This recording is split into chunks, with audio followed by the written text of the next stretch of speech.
अगर आपकी कुंडली में राहु 11वें घर में है, उसका बाप उसके साथ ना रहे। जैसे ही राहु 11 वाला व्यक्ति 24 साल का होगा, पिता को कोई बीमारी लग सकती है, फाइनेंशियली नुकसान हो सकता है, पिता किसी मुसीबत में आ सकता है। राहु 11 में धन ना मांगे माँ से अपनी, ना ही मांगे बाप से। अगर राहु 11 वाला स्वाभिमानी है, खुददार है, तो इस व्यक्ति को कामयाब होने से कोई नहीं रोक सकता। ज्योतिष ना समाधान का साधन नहीं है। ज्योतिष वहां शुरू होती है जहां से आपकी समस्या शुरू होती है। पीला धागा या सोने की चैन अवश्य बने। जो राहु 11 वाले जीवन परेशान होता ना, कुछ इस तरह किया उन्होंने मेरे जख्मों का इलाज, मरहम भी लगाया तो कांटों की नोक से। ये राहु 11 वाले की एक युक्ति है। नमस्कार दोस्तों, आपका स्वागत है एक और नए एपिसोड में। मैं हूं आपकी होस्ट भारती। जो आज के हमारे गेस्ट हैं, इनका नाम है एस्ट्रोलॉजर दीपक जी, और इन्हें CIL गुरु के नाम से भी जाना जाता है। और ये 15 साल से ज्योतिष में अपनी सेवाएं दे रहे हैं और खास तौर पर ये ज्योतिष को सिखा भी रहे हैं। इन्होंने अब तक लाल किताब के 70 से ज़्यादा बैचों को भी पढ़ा चुके हैं। तो चलिए हम दीपक जी से ही जानेंगे इनकी कहानी, इनकी जवानी। नमस्कार दीपक जी, कैसे हैं आप? नमस्कार जी, नमस्कार। नहीं, आपने पहले ही मेरे बारे में इतना बता दिया है कि मुझे लगता है बताने के लिए वैसे कुछ है नहीं, मगर फिर भी मैं अपने दर्शकों को बताना चाहूँगा। मेरा नाम दीपक गुप्ता है और मैं CIL गुरु के नाम से फेमस हूँ। मैं अगर अपने बचपन की बात करूँ तो मेरा जन्म अम्बाला का है और माता पिता का मुझे भरपूर सहयोग मिला। स्कूली शिक्षा को कंप्लीट करने के बाद मैंने स्नातक किया, ग्रेजुएशन करी, पोस्ट ग्रेजुएशन करी। देन 19 साल कंटिन्यू जॉब करने के बाद मेरे को ऐसा लगा कि मेरे जीवन में कुछ कमी है और उस कमी को पूरा करने के लिए मैं बहुत से गुरुओं से मिला। और जब गुरुओं से मिला तो उन्होंने मुझे बोला कि भाई आपका जो फॉर्चून है दीपक जी, वो ज्योतिष के लिए आपका फॉर्चून बना है। तो तब मैंने ज्योतिष में रुचि रखी और पिछले 15 साल से मैं ज्योतिष के अंदर अपनी सेवाएं दे रहा हूं। मैं ज्योतिष की कक्षाएं लेता हूं, पढ़ाता हूं। 2020 तक मैंने पुणे में, बॉम्बे में, तेलंगाना में, अहमदाबाद में जाकर वहां पे बैचेज ली और पढ़ाए। ये मेरा ज्योतिष के अंदर का अब तक का कैरियर रहा। दीपक जी, जैसे कि कहा जाता है कि राहु व्यक्ति को काफी तकलीफ देता है, तो लाल किताब के अनुसार राहु जिस भाव में बैठा है उस एक घर के भाव के बारे में आप हमें क्या विस्तार से बता सकते हैं? उसके लिए हमें क्या करना चाहिए, क्या नहीं करना चाहिए? सभी ज्योतिषाचार्यों का मानना है कि राहु एक भ्रमिक ग्रह है, मगर आज इस दुनिया में अगर देखा जाए तो टेक्नोलॉजी का जमाना है। तो ये टेक्नोलॉजी जो है ना, ये राहु के पास है। अब राहु की अगर मैं बात करूं तो लाल किताब में हर घर के हिसाब से राहु का अपना अपना फलित होता है। मगर जैसे कि मैं लाल किताब पे जोर देता हूं, तो लाल किताब में एक बात कही गई है, मनुष्य बंदा खुद लेख से अपनी, लेख विधाता कलम से हो, कलम चले खुद कर्म पे अपने, अक्ल किस्मत ना झगड़ा हो। तो कहने का मतलब है कि व्यक्ति अपने कर्मों के अनुसार अपनी किस्मत बना सकता है, अपनी किस्मत बिगाड़ सकता है। आप ये सोचिए, अगर किसी व्यक्ति की कुंडली में सरकारी नौकरी का योग हो और वो पढ़ाई ना करे, या किसी व्यक्ति की कुंडली में डॉक्टर बनने का योग हो और वो पढ़ाई ना करे, तो क्या वो डॉक्टर बन सकता है? तो सेम लाल किताब को अगर समझना है तो हमें उसकी पूरी बेस को समझ के चलना पड़ेगा। दीपक जी, लाल किताब के अनुसार राहु जब 11वें भाव में होता है, उसका क्या फलित होता है, उसके बारे में आप हमें विस्तार से बता दीजिए और हमारी ऑडियंस को भी। सर, जैसे कि आपने ये पूछा कि लाल किताब के अनुसार यदि किसी व्यक्ति का राहु 11वें भाव में बैठा है, तो सीखने के उद्देश्य से, जानने के उद्देश्य से और समझने के उद्देश्य से उसको किस प्रकार से मैं समझाऊं अपनी ऑडियंस को भी, कि किस प्रकार से समझाऊं कि अगर किसी व्यक्ति का राहु 11वें भाव में है तो उसे किस प्रकार पढ़ना चाहिए। जैसे कि मैं आपको बता दूं दोस्तों कि लाल किताब काल पुरुष की कुंडली पर चलती है। अब अगर काल पुरुष की कुंडली की बात करें तो लाल किताब के अनुसार पहले भाव में 1 नंबर राशि मानी जाती है।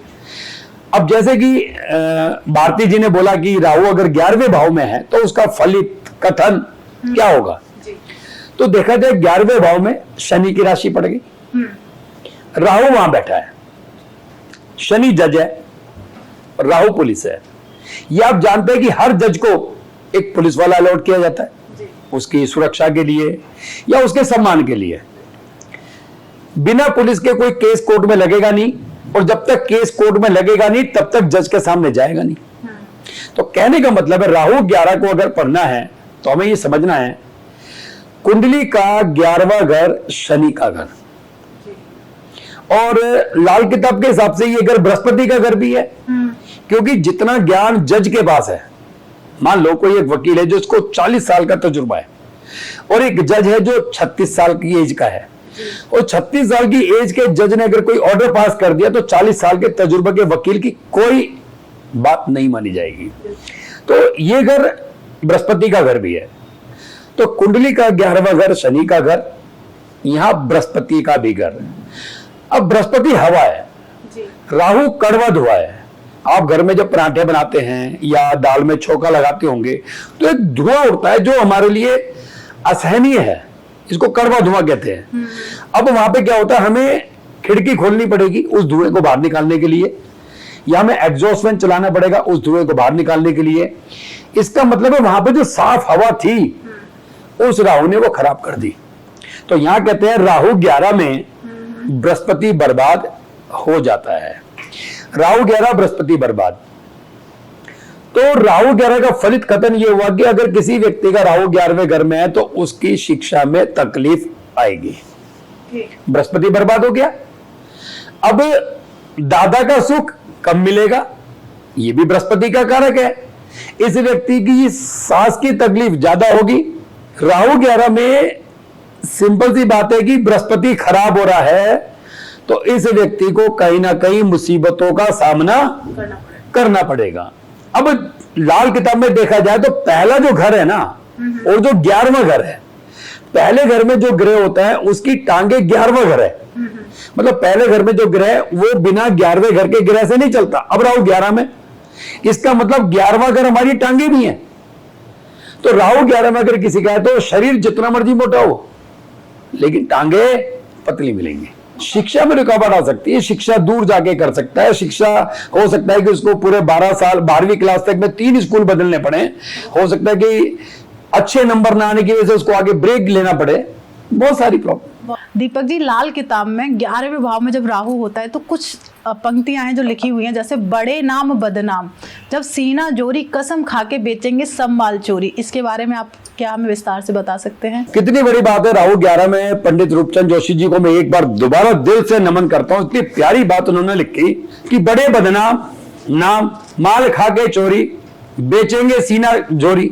मतलब कि बड़े राहु 11 वाला बहुत नामचीन व्यक्ति होता, बहुत नामचीन। ये हर माल अपनी मर्जी से बेचेगा। 5 रुपए का माल 50 रुपए में, 500 रुपए में बेचेगा। अगर आप लोग एंड्रॉयड फोन सारे इस्तेमाल करते हैं, गूगल सब इस्तेमाल करते हैं, आप डालिए उसमें बाबा रामदेव की कुंडली, देखिए उनका राहु 11वें घर में है। तो राहु 11 वाला उसकी खुद की मर्जी है कि वो अपना 1 रुपए का माल कितने का बेचना चाहता है। बड़े नाम बहुत होगा जी, शिक्षा होगी नहीं होगी इसकी कोई गारंटी नहीं है। दादा का सुख मिलेगा नहीं मिलेगा इसकी कोई गारंटी नहीं है। एक आधे केस में अपवाद हो सकता है, मगर लेकिन अगर राहु 11 में है तो ऐसा व्यक्ति अगर अपना माल बेचना चाहे तो अपनी मनमर्जी के दाम पर बेच सकता है, सीना जोरी करके बेच सकता है। लेना है लो, नहीं लेना है तो मत लो। दीपक जी, जब 11वें भाव में जब राहु बैठा है उसके लिए कुछ पंक्तियां हैं, जन्म दुनिया बेटा होते बाप वहां रहता नहीं। इसके बारे में विस्तार में बताएंगे सर? जन्म दुनिया बेटा होते बाप वहां रहता नहीं। अगर आपकी कुंडली में राहु 11वें घर में है और आपका बेटा जिस मकान में पैदा होगा, आपको चाहिए, किसको चाहिए? जिसका राहु 11 है उसको चाहिए उसका बाप उसके साथ ना रहे। जन्म जहां बेटा होते बाप वहां रहता नहीं। अगर राहु 11 वाले व्यक्ति को कामयाब होना है, करोड़पति बनना है, एक मुकाम पाना है, दुनिया में एक लेवल पाना है, दुनिया में नाम पाना है, और अगर तेरा बेटा हो जाए, जन्म जहां बेटा होते बाप वहां रहता नहीं, मतलब तू उस मकान को छोड़ दे। जैसे ही मकान छोड़ देगा जहां इसका बेटा पैदा हुआ है या इसका पिता इससे दूर हो जाए। बात एक ही है, बाप वहां रहता नहीं।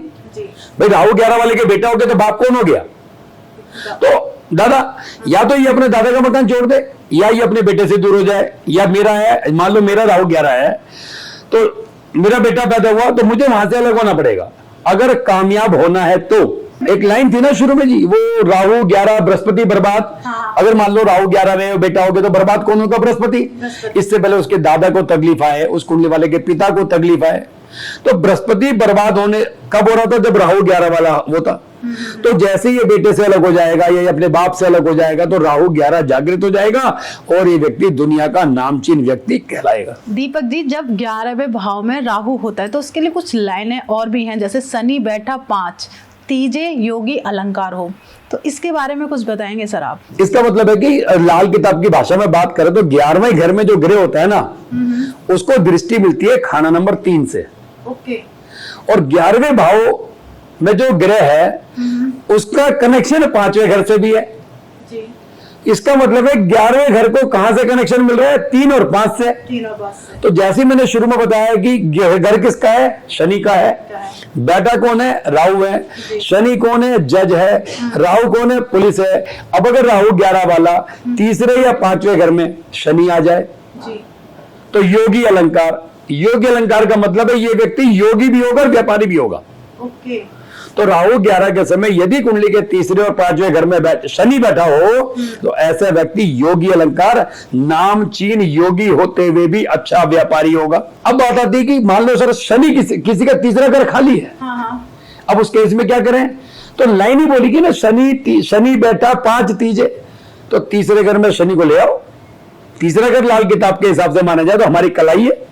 हम लोहे का कड़ा पहन सकते हैं, काला धागा पहन सकते हैं, लेकिन राहु 11 अकेला होना चाहिए। इससे तीसरे घर में शनि आ गया, अब जज और पुलिस मिल गए, आराम से काम हो गया। दीपक जी, लाल किताब में जब लिखा हुआ है कि जब वो राहु 11वें भाव में बैठा होता है तो कुछ एक लाइनें लिखी हुई है, धन ना मांगे माँ से अपनी, ना ही लेना बाप से, तो इसके बारे में आप हमें विस्तार से बता दीजिए सर। राहु 11 में धन ना मांगे माँ से अपनी, ना ही मांगे बाप से जी। अगर राहु 11 वाला स्वाभिमानी है, खुददार है, तो इस व्यक्ति को कामयाब होने से कोई नहीं रोक सकता। यदि राहु 11 वाला अपनी माता से पैसा मांगता है अपने खर्चे के लिए, अपने बिजनेस के लिए, या अपने पिता से पैसा मांगता है, तो मेरा दावा है कि राहु 11 वाला कामयाब नहीं हो सकता। तो कहने का मतलब राहु 11 वाले को क्या करना है? खुददार बनना है, खुद पैदा करना है। एग्जाम्पल दूं, योगी कौन? बाबा रामदेव। क्या उन्होंने अपने पिता से पैसा लिया? खुद पैदा किया, खुद करना है। धन न मांगे मां से अपनी, ना ही मांगे बाप से। यदि राहु 11 वाला खुददार है, यहां सास ससुर से भी नहीं मांगना कि पता लगा माँ को बाप को छोड़ के अपने सास ससुर से मांग लिया, तो वहां पे वो भी उसके माँ बाप की कैटेगरी में आते हैं जी। तो अगर राहु 11 वाला व्यक्ति अपने पिता से, अपनी माता से, अपने सास से, अपनी ससुर से पैसा मांगकर व्यापार नहीं करता है तो इस व्यक्ति को दुनिया का नामचीन व्यक्ति होने से कोई नहीं रोक सकता। अब हमारे पास जैसे कि लोग आते हैं, कई बार आते हैं कि किसी का राहु 11 है और वो अपने पिता का पैसा लेके इस्तेमाल कर रहा है, कर्जे में डूबा हुआ है या नशे में डूबा हुआ है, तो एक ही समाधान है जी, बेटे को अलग कर दो, पैसा देना बंद कर दो। जिस दिन वो बेटा खुद अपनी जेब से खड़ा होकर, पैरों पे खड़ा होकर 10,000 कमा लेगा, अगले महीने, 2 महीने, 4 महीने में 15,000 के लिए बैठा है। लेकिन जब तक ये पिता मदद करता जाएगा राहु 11 वाले की, राहु 11 वाला कामयाब नहीं हो सकता। जो 11वां भाव होता है उसमें अगर राहु है तो क्या पिता के साथ रहने से पिता को तकलीफ या उसकी सेहत में कोई परेशानी हो सकती है? जैसे कि शुरू में मैं बता रहा था कि राहु 11 बृहस्पति बर्बाद। जी जी। अब अगर किसी व्यक्ति का राहु 11 में है तो बस उसका बृहस्पति मतलब उसका दादा, उसका पिता, उसका नाना को तकलीफ आएगी 100% आएगी। लेकिन देखा जाए तो राहु की लाल किताब में एक एज है, एज क्राइटेरिया होता है। तो राहु की एज क्या है? 42। 42 का आधा किया 21 का आधा किया कितना होगा जी? 10.5 हो गया है ना जी। 10.5 का आधा करेंगे कितना होगा? 5.5 पौने 6। तो इसका मतलब है कि राहु 11 में अगर किसी का, तो जैसे ही 6 साल की उम्र क्रॉस होगी इस व्यक्ति की, इसके पिता को तकलीफ आनी शुरू हो जाएगी। 6 में आ गई, 12 में आ गई, 24 में आ गई। तो कहने का मतलब है कि सही मायने में जैसे ही राहु 11 में वाला व्यक्ति 24 साल का होगा, इसके पिता को तकलीफ आएगी। पिता को कोई बीमारी लग सकती है, पिता की कोई फाइनेंशियली नुकसान हो सकता है, पिता किसी मुसीबत में आ सकता है। पिता अपने काम से मुसीबत में तो आ सकता है, मगर लेकिन सबसे बड़ा सूत्रधार कौन है? सबसे बड़ा सूत्रधार राहु 11 वाला। अब अगर यही व्यक्ति अपने पिता से दूर हो जाए तो जहां पिता को 100 रुपए का लॉस था वहां पे 40 का रह जाएगा। 60 तो इसकी वजह से था। तो राहु 11 में अगर ये अपने पिता के साथ रहेगा तो पिता की सेहत को और आर्थिक नुकसान हो सकता है 24 साल की उम्र के बाद। तो इसलिए राहु 11 वाले व्यक्ति को क्या चाहिए? 24 साल की उम्र से पहले चाहे जॉब के लिए, चाहे पढ़ाई के लिए, किसी भी वजह से अपने पिता से दूर चला जाए, खुद तकलीफ ले ले। दूर का तात्पर्य यह भी है कि मान लो आप मानसरोवर पार्क गली नंबर 1 में रहते हैं, तो आप अपने पिता को छोड़ के गली नंबर 2 में चले जाओ। अब ये मत करो कि हम जी ऊपर फ्लोर बना लेते हैं जी, हम किचन अलग कर लेते हैं, नहीं चाहिए। हमें उस जमीन से अलग चाहिए। आप गली नंबर 1 छोड़ के गली नंबर 2 में चले जाओ, मकान नंबर 405 छोड़ के 406 में चले जाओ। वो व्यक्ति अपने पिता से ये बोले कि पापा मैं अपने कमरे पे जा रहा हूं, मतलब उसके बाद दूसरे मकान की चाबी होनी चाहिए। कहने का तात्पर्य ये है मेरा, मतलब साथ रह सकते हैं पर अपना, हाँ बिल्कुल साथ रह सकते हैं। रोज अब सुबह जाओ शाम को आओ, कोई दिक्कत नहीं, लेकिन आपकी जेब में एक ऐसी चाबी हो जो आप बोल सको कि पापा मैं अपने कमरे पे जा रहा हूँ। मतलब ऐसा नहीं कि आपको अपने पिताजी से दूर रहना, पर पिताजी को तकलीफ न देने के लिए आप एक दूसरा घर ले सकते हैं। exactly. ऐसा नहीं कि फ्लोर बना लीजिए जैसे। अब मैं आपको उदाहरण देता हूँ। मेरे बेटे का राहु 11 है, वो 6 साल का है। अब मैंने अलग एक मकान ले लिया, मैं रोज सुबह उससे मिलने जाता हूँ। 4 दिन नए वाले मकान में रहता हूँ तो 3 दिन बेटे के पास रहता हूँ। तो कहने का मतलब मेरा बेटा बड़ा होकर कह सकता है कि मेरे पापा अलग रहते थे। ये जो लाइन है ना, मेरे पापा अलग रहते थे, ये उसकी कामयाबी का एक की है। ओके। या मैं बोल सकता हूं कि भाई मैं अलग रहता हूं, ये उसकी कामयाबी का की है, क्योंकि मुझे राहु 11 को कामयाब करना ना। The topic of Rahu 11। Deepak ji जैसे हम बात कर रहे हैं लाल किताब में जब 11वें भाव में राहु है तो सही मायने में जो तरक्की की उम्र होती है वो कब होती है और उसमें क्या कंडीशंस होती है? जैसे कि आपने एक क्वेश्चन किया कि अगर किसी व्यक्ति का राहु 11वें भाव में है तो ऐसी क्या स्थिति होंगी, कंडीशंस होंगी कि राहु 11 वाला जीवन में तरक्की जरूर करेगा। जैसे कि मैं शुरू में कह रहा था कि राहु 11 बृहस्पति बर्बाद, राहु बैठा है यहाँ पे शनि के घर में। अब अगर शनि है बाल, तो राहु 11 अगर किसी व्यक्ति का, तो उस व्यक्ति को दाढ़ी रखनी चाहिए। ओके। जब तक दाढ़ी नहीं है, फिर वही मेरे पे एक ही एग्जाम्पल है दुनिया का सबसे बेहतरीन व्यापारी बाबा रामदेव, राहु 11 है ना, दाढ़ी है ना। तो सबसे पहले तो राहु 11 वाले को दाढ़ी रखनी है जी। दूसरी बात, अब बृहस्पति बर्बाद हो रहा है, तो बृहस्पति बर्बाद हो तो राहु 11 वाले का पिता, अगर राहु 11 वाले की उम्र 39 साल की उम्र तक अगर पिता जिंदा रहा, तो उसके बाद राहु 11 वाले को कामयाब होने से कोई नहीं रोक सकता। राहु 11 वाले की कामयाबी एक व्यक्ति पे डिपेंड हो गई, वो होगी उसके पिता पे, कि भैया राहु 11 अगर किसी का है तो उसके पिता को अब वॉक करनी है, डायबिटीज मेंटेन करनी है, बीपी मेंटेन करना है, क्योंकि जब तक उसका बेटा 39 साल का नहीं होता राहु 11 वाले के बाप को मरना भी नहीं है।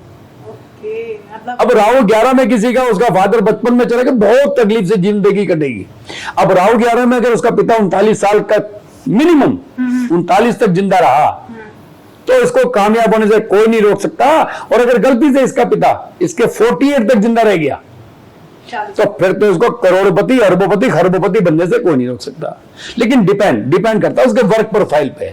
अब वो ओला चला रहा है, राहु 11 वाला, पिता भी 45 साल का हो गया, तो उसकी इनकम 2000 से 4000 हो जाएगी। तो कहने का मतलब है आपके वर्क प्रोफाइल पे भी डिपेंड करता है। मगर राहु 11 वाले की तरक्की तभी होगी जब ये व्यक्ति के पिता 39 साल की उम्र तक जीवित रहेगा। अब कुछ बातें कुदरत ने रोक रखी है ना जी, इसको आप क्या कर सकते हैं? बिल्कुल सही बात है, कर्मों का भी तो कैसे, कर्मों का फल है जी। तो दीपक जी जैसे आपने बहुत सारी चीजें बताई, तो और कुछ 11वें भाव के राहु के बारे में थोड़ा सा और डेप्थ में बताएंगे आप? जैसे कि मैं अगर अपने दर्शकों की बात करूं तो दर्शकों को एक बात समझा देता हूं कि नॉर्मल ज्योतिष के अंदर 11वें भाव को जैसे लाभ भाव बोला जाता है, जी। और आज कलयुग का जमाना है, टेक्नोलॉजी का जमाना है, तो राहु 11 वाले को टेक्नोलॉजी आनी चाहिए।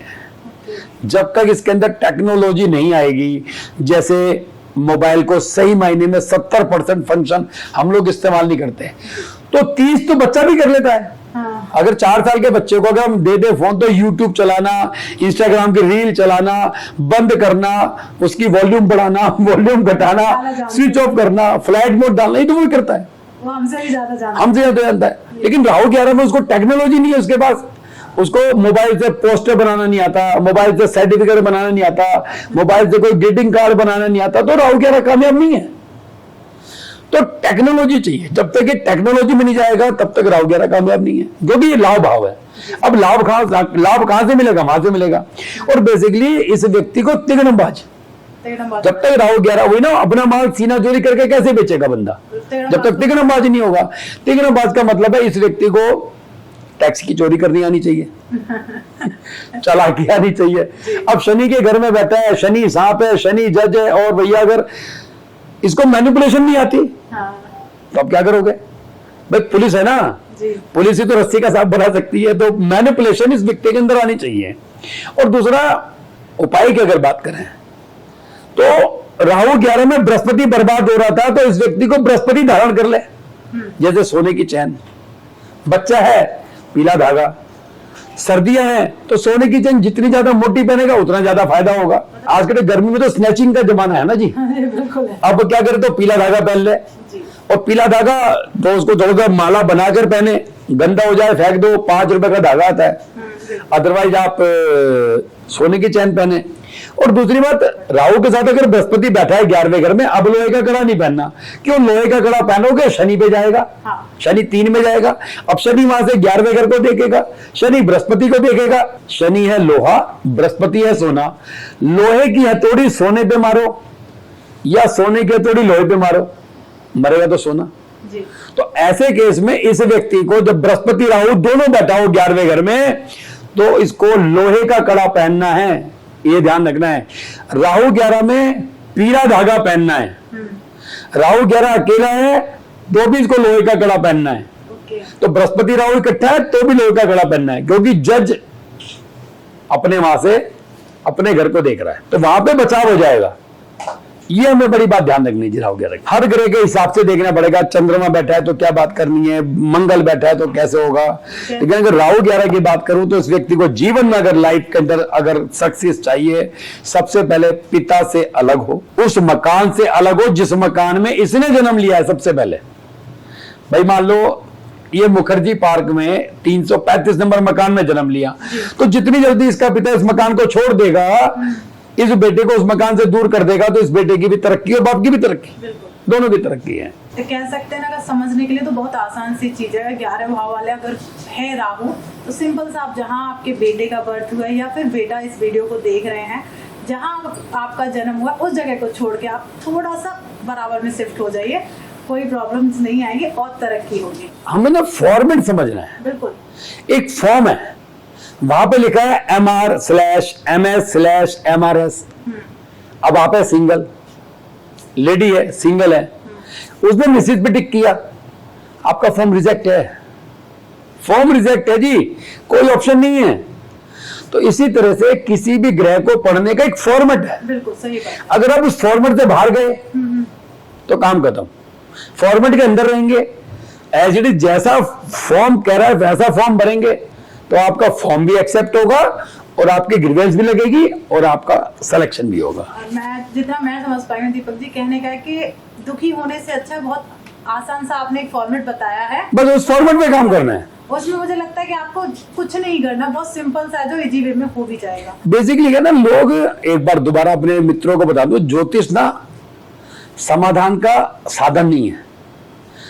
ज्योतिष वहां शुरू होती है जहां से आपकी समस्या शुरू होती है, और लोग ना ख्वाहिश लेके आते हैं जी।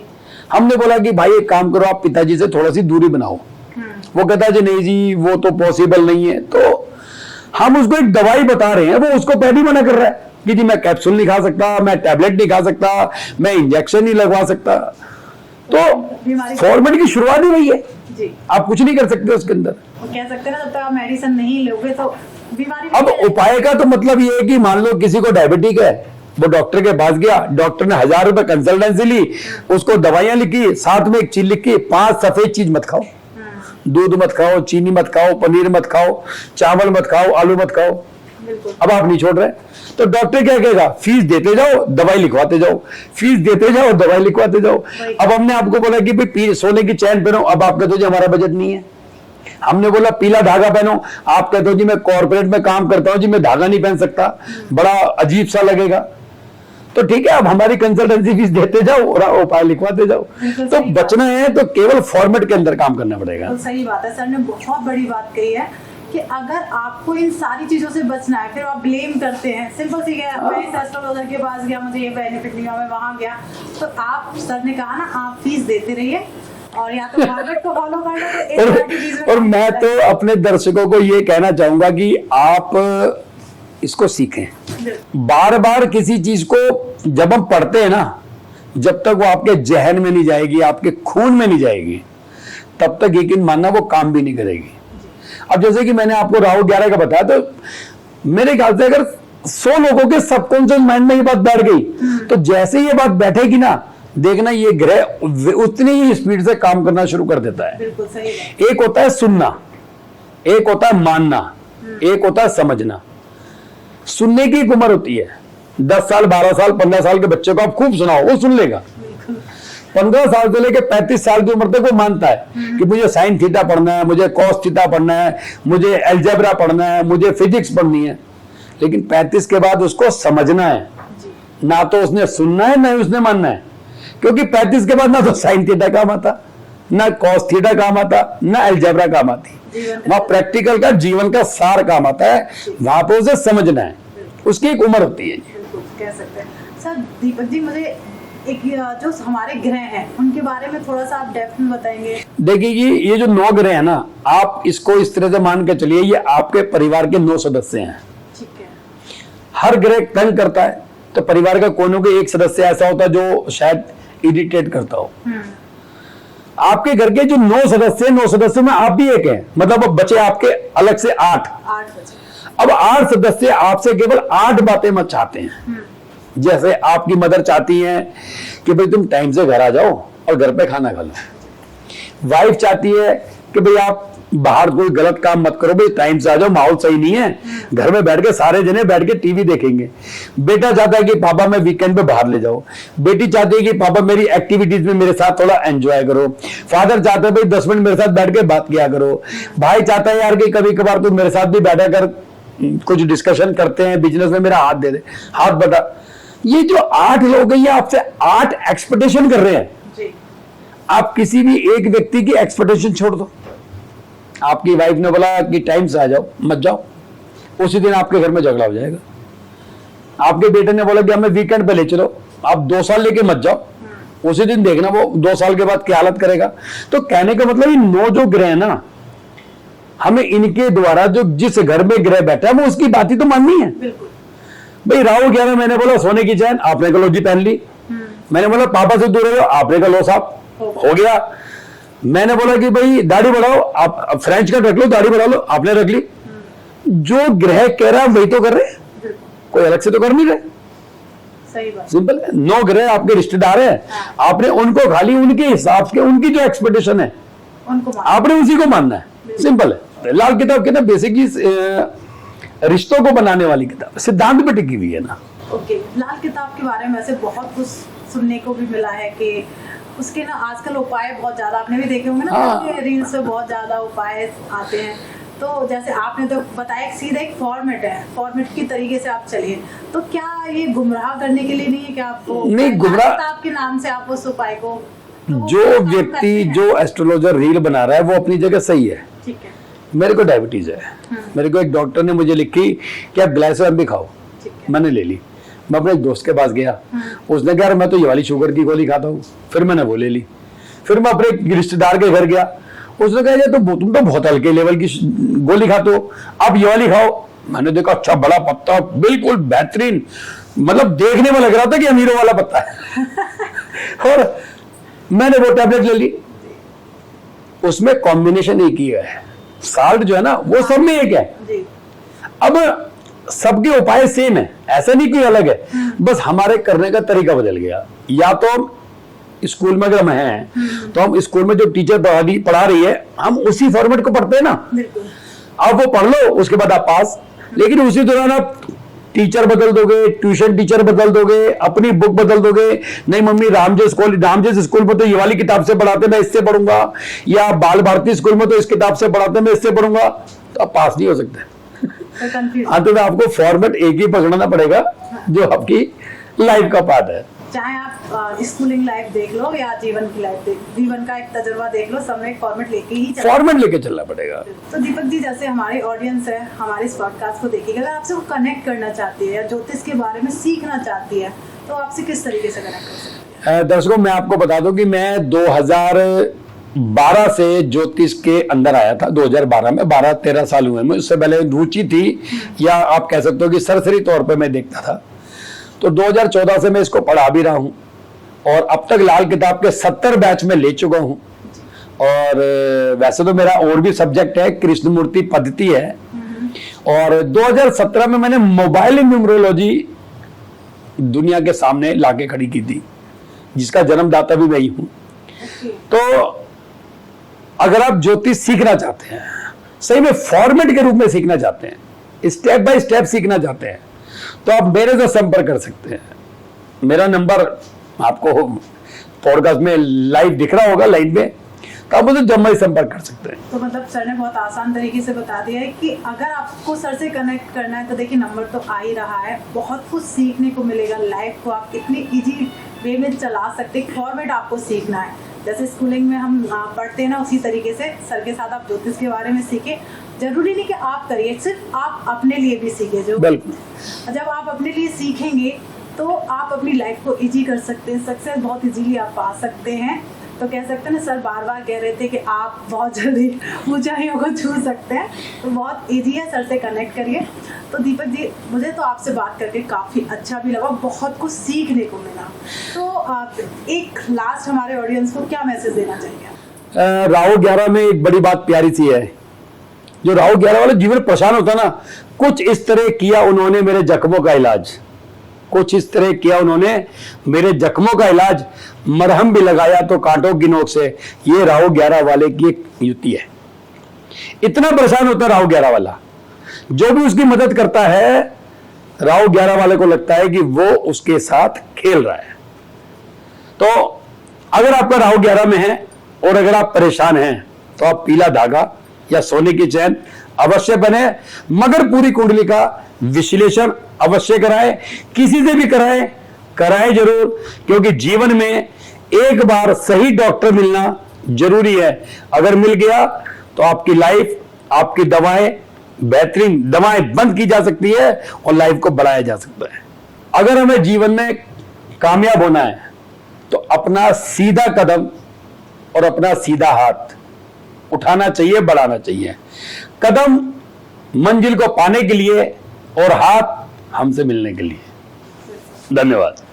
तो आज का अगर ये पॉडकास्ट आपको अच्छा लगता है तो प्लीज़ इसे लाइक कर दीजिएगा और कमेंट में जो भी आपको पूछना है तो आप अपना कमेंट्स हमारे इस पॉडकास्ट के जरिए आप अपना कमेंट कर सकते हैं। और जो भी लाल किताब के बारे में आपको जानना है, जो भी आपका क्वेश्चन है, वैसे तो आप सर से कनेक्ट कर लीजिए, बहुत इजी आपको सारी चीज़ें मिल जाएंगी। सब्सक्राइब कर लीजिए, साथ में एक बेल आइकन आ रहा होगा, उसे आप दबा दीजिए जिससे आपके पास नोटिफिकेशन आ जाए और हमारे इस शो के सारे पॉडकास्ट आपको जल्दी से मिलते रहें। तो मिलते हैं एक नए पॉडकास्ट में, तब तक आप अपने घर में स्वस्थ रहिए, मस्त रहिए। राधे राधे।